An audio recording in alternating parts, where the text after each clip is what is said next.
Assalamualaikum warahmatullahi wabarakatuh. Nama saya Yunita, saya peserta Latsar CPNS 2021 Angkatan 3 Kelompok 2. Pada kesempatan ini saya akan membagikan video mengenai tugas materi agenda yang kedua, yaitu presentase mengenai etika publik di Indonesia. Yang pertama yaitu pengertian etika publik.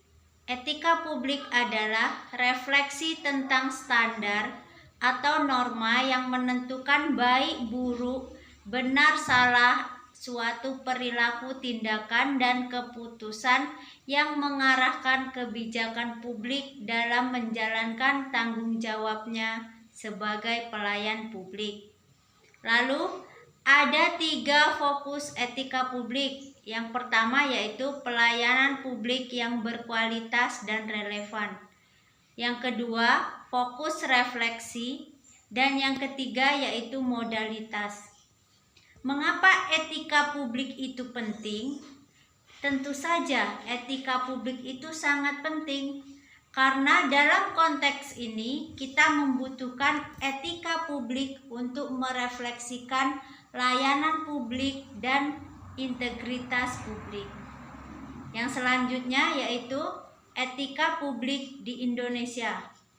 Seperti yang kita ketahui, pelayanan publik adalah segala kegiatan dalam rangka pemenuhan kebutuhan dasar sesuai hak dasar setiap warga negara dan penduduk atas suatu barang, jasa, atau pelayanan administrasi yang disediakan oleh penyelenggara pelayanan yang terkait dengan kepentingan publik.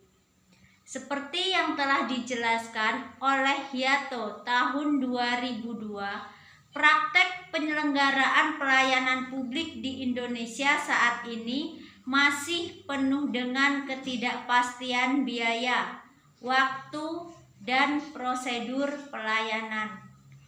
Pelanggaran moral atau etika dalam pelayanan publik sulit ditelusuri dan dihentikan karena kebiasaan masyarakat yang menganggap tabu dalam membuka aib, termasuk dalam permasalahan pelayanan publik. Selanjutnya yaitu contoh pelanggaran etika publik di Indonesia. Etika publik di Indonesia.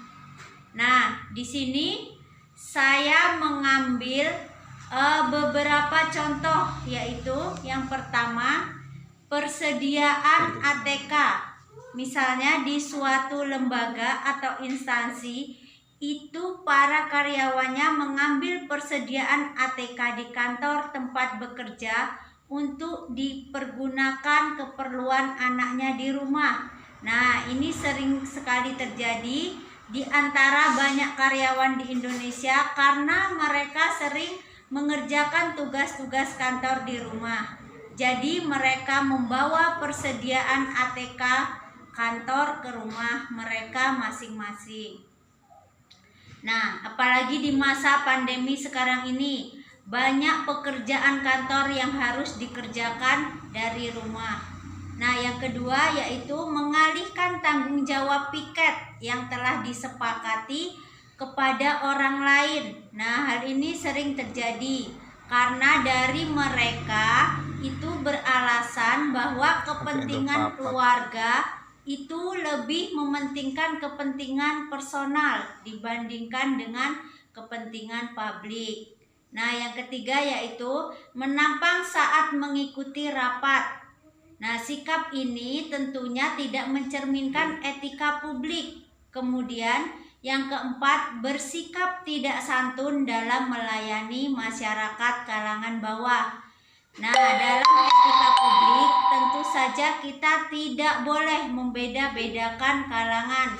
Tentu saja kita harus memegang teguh prinsip netralisasi. Kita tidak boleh membeda-bedakan. Yang selanjutnya yaitu upaya pencegahan pelanggaran etika publik. Untuk mencegah terjadinya pelanggaran etika publik, ada beberapa upaya yang harus kita lakukan. yaitu yang pertama modalitas, yaitu dengan cara memperbaiki sistem akuntabilitasi, transparansi, dan netralisasi. Lalu dibuktikan dengan tindakan integritas publik. Jika kedua hal ini telah diterapkan, maka akan mendapatkan tujuan kualitas pelayanan publik. Nah, itulah tadi berbagai upaya pencegahan terhadap pelanggaran etika publik. Demikianlah presentase yang dapat saya sampaikan. Semoga bermanfaat. Assalamualaikum warahmatullahi wabarakatuh.